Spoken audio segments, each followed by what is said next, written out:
waxaa jira caruur fara badan oo ku dhibaataysan gudaha dalka kuwaasi oo aan helin adeegyada aasaasiga u ah nolosha aadanaha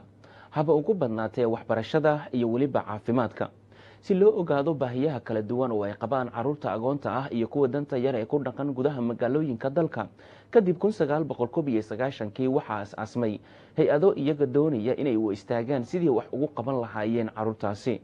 hay-adda Al-Mustaqim Foundation waxay ka mid tahay hay-adaha xilligan u istaagay inay wax ka qabtaan dhibaatooyinka caruurta ku haysata gudaha dalka waxaana degmada Afgooye ee gobolka Shabeellaha Hoose ku sugan caruur agoon ah oo ay xanaanaynayso hay-adda Al-Mustaqim halka kuwa kalena imika ay ku sugan yihiin xarunta dalka Soomaaliya ee Muqdisho hay-adan ayaa inta badan waxbarasho adeegyo caafimaad iyo weliba sidii noloshooda loo caawin lahaa u samaysay caruurtani agoonta ah iyo kuwa danta yar ee ku dhaqan gudaha dalka Soomaaliya haddaba barnaamijka saakay waxaa marti iigu ah Cabdixakiin Cabaas Xaaji Iimaan oo ah gudoomiyaha guud ee hay-adda Al-Mustaqim Foundation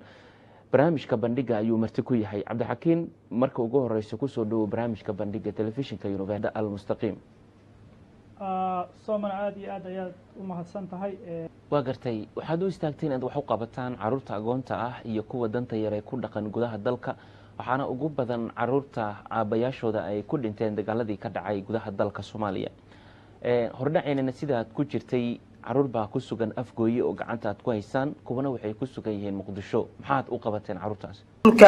Al-Fatih Primary and Secondary School oo ku yaala gobolkan Banaadir arday walba isla markaana ay ku farxaan maamulka iyo macallimiinta iskuulka Al-Fatih ayaa ugu horeyn ka mahad celiyay deeqda lacageed ee hay'adda Al-Mustaqim Foundation ay soo gaarsiisay iskuulka Al-Fatih maamaha ciida ay ka fadhiyeen caruurta yaryarka ah ay noo siiyeen Al-Mustaqim Foundation jazakumullahu khayr sidoo kale ardayda wax ka bartay iskuulka ayaa waxa ay iyana soo dhaweeyeen deeqdan lacagta ah ee la soo gaarsiiyay waxaana ay sheegeen in muhiim mar walba tahay in la soo gargaaro isla markaana il gooniyo hay'addu ay ku eegto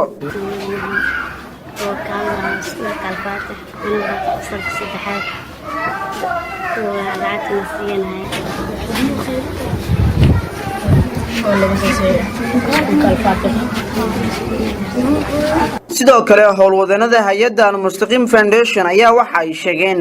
in mar waliba hay'addu ay u taagan tahay inay gargaarto dadka danyarta ah caruurta lacagta la gaarsiiyay oo 70ka gaaraya ayaa gabigood ahaa agoon wax ka barto kale mahad celin ballaaran u jeediyay hay'adda Al-Mustaqim Foundation iyo sidoo kale howlwadanada Muqdisho ku sugan caruurtan oo danyarta ah oo masaakiinta ah hase yeeshee hal xafeeya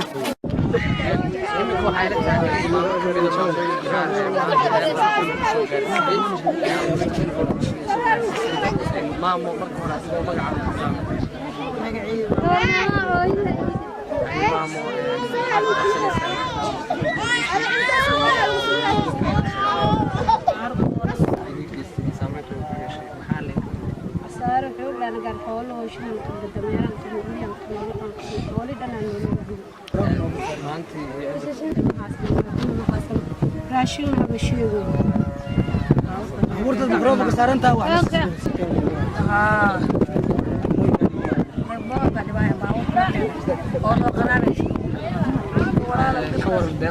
waa masaakiin waxba aan haysan sida qoysan maamada hadda daraad cunugeeda oo dhimanay kartanta loo weynayo banaanka taagan tahay ayadana way bararsan tahay waan caamilo laba wiil iyo dhashan ku leeyahay waxaan ka codsaynaa walaalahayn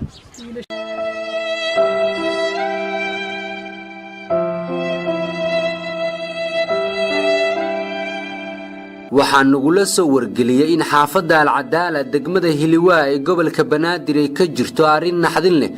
guri ku yaala xaafadda ay ku dhaqan yihiin qoys agoon ah xaaladooda nololeedna ay tahay mid aad u liidata qoyska ayaa muddo 2 sano iyo dhowr bil ah waxay ahayaan maamo iyo gabar yar oo ku dhalatay ama aan lahayn meel ay ka saxarooto wargelin kadib waxaan u kuurgalay xaaladda qoyska oo aan telefoon ku wada xiriireynay si aan wax badan uga ogaado bal nolosha qoyska iyo xogta kooban oo aan ka helayay